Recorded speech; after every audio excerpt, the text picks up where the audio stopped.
Hello, welcome once again. Today we are going to discuss attributes of a data frame in Python. तो इसके लिए हम क्या करेंगे, इसके लिए हम सबसे पहले एक डेटा फ्रेम तैयार करेंगे जैसा कि स्क्रीन पे दिखा रखा है। उसके बाद जो राइट हैंड साइड पर एट्रीब्यूट्स दे रखे हैं, देयर आर 9 एट्रीब्यूट्स, उन सब का मतलब क्या है वो हम कोडिंग के थ्रू सीखेंगे। तो शुरू करते हैं पाइथन की coding. First of all we will create a data frame. तो यहाँ देखिए हमने पहले एक डिक्शनरी यूज करी है। डिक्शनरी का नाम रखा है डेटा। इसके अंदर हमने की फॉर्म में ईयर्स लिए हैं 2018, 2019 एंड 2020 और ये 4 मार्क्स दे रखे हैं। उसके बाद df is equal to pd dot data frame. तो data frame is use to create a data frame. ठीक है, इसके अंदर ध्यान देना है कि d और f अपर केस में होना चाहिए।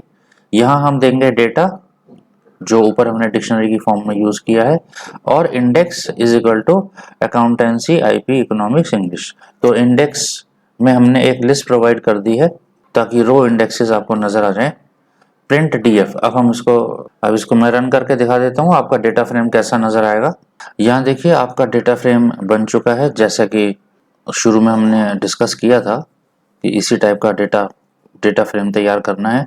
अकाउंटेंसी आईपी इकोनॉमिक्स इंग्लिश के मार्क्स 2018-19 और 2020 में। ठीक है, ये रहा आपका डेटा फ्रेम। अब डेटा फ्रेम रन करा चुके हैं हम। अब हम यहाँ पे एक एक करके सारे एट्रीब्यूट्स को डिस्कस करेंगे। तो देखिए पहला एट्रीब्यूट है हमारा इंडेक्स। तो ये आपका डेटा फ्रेम है प्रिंट डीएफ डॉट इंडेक्स। तो इससे क्या होगा, इससे हमारा जो इंडेक्स है वो रिट्रीव हो जाएगा। आपकी स्क्रीन पर इंडेक्स आ चुका है। देखिए index accountancy IP economics English और D type is equal to object. तो what is the use of index? It is use to retrieve the index of a data frame. Next है हमारा columns. तो ऐसे ही हम कॉलम्स को display करा सकते हैं। यहाँ देखिए स्क्रीन पर। तो कॉलम्स के इंडेक्स आ गए हैं 2018, 19, 20। इसको यहाँ ध्यान दीजिए, दोनों के आउटपुट में लिखा है इंडेक्स और नीचे भी इंडेक्स। तो do not get confuse, df dot columns से कॉलम के नाम डिस्प्ले होंगे, इनको भी इंडेक्स ही बोलते हैं, इनको कॉलम इंडेक्स कहा जाता है। ठीक है, तो पहले वाले को क्या बोलेंगे फिर? Row index. नेक्स्ट एट्रीब्यूट है हमारा एक्सिस।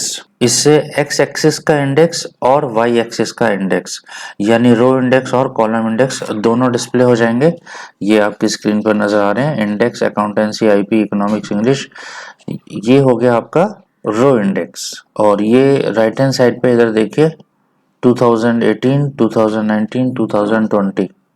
ठीक है, ये हो गया आपका कॉलम इंडेक्स। अब हम चलते हैं नेक्स्ट एट्रीब्यूट पर। नेक्स्ट एट्रीब्यूट है हमारा d types. It is used to display the data types used in data frame. यहाँ देखिए स्क्रीन पर, ये रहे आपके डेटा टाइप्स 2018, 19, 20। तीनों कॉलम्स में फ्लोटिंग टाइप के नंबर्स हमने इनपुट किए हैं, आप ऊपर मैच कर सकते हैं, इसीलिए तीनों का डेटा टाइप आ गया float. Next is size, df dot size. तो df डॉट साइज का आउटपुट देखिए 12 आया है। अब इसका मतलब क्या है? इसका मतलब है it gives the product of rose and columns in a data frame. यहाँ देखिए, अगर हम देखें इसके अंदर रोज कितनी है? 4, accountancy IP economics English. Columns कितने हैं? 3। तो 4 इंटू 3, 4 3 जा 12। तो आपका जो आंसर आएगा वो इंटीजर में आएगा 12, which is the product of rose and columns, number of rose and columns in a data frame.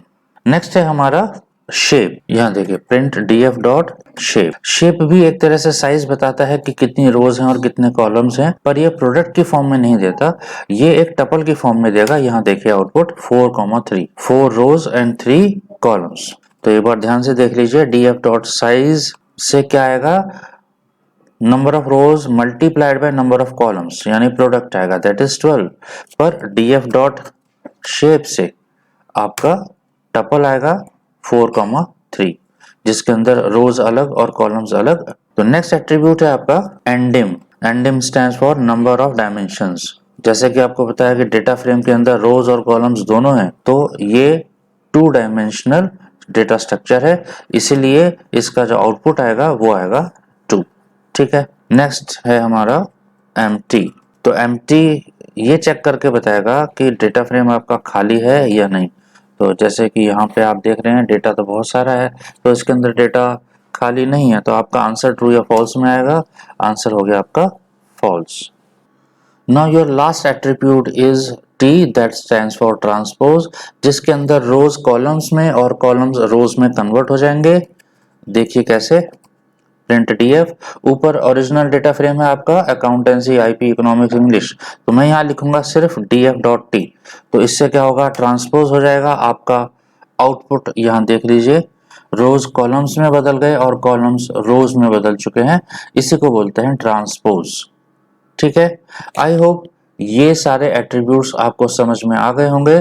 आप लोग घर पे भी इसकी प्रैक्टिस कर सकते हैं, जब तक आप खुद प्रैक्टिस नहीं करेंगे आपको ये समझ में नहीं आएगा। तो आज के लिए इतना ही, थैंक यू।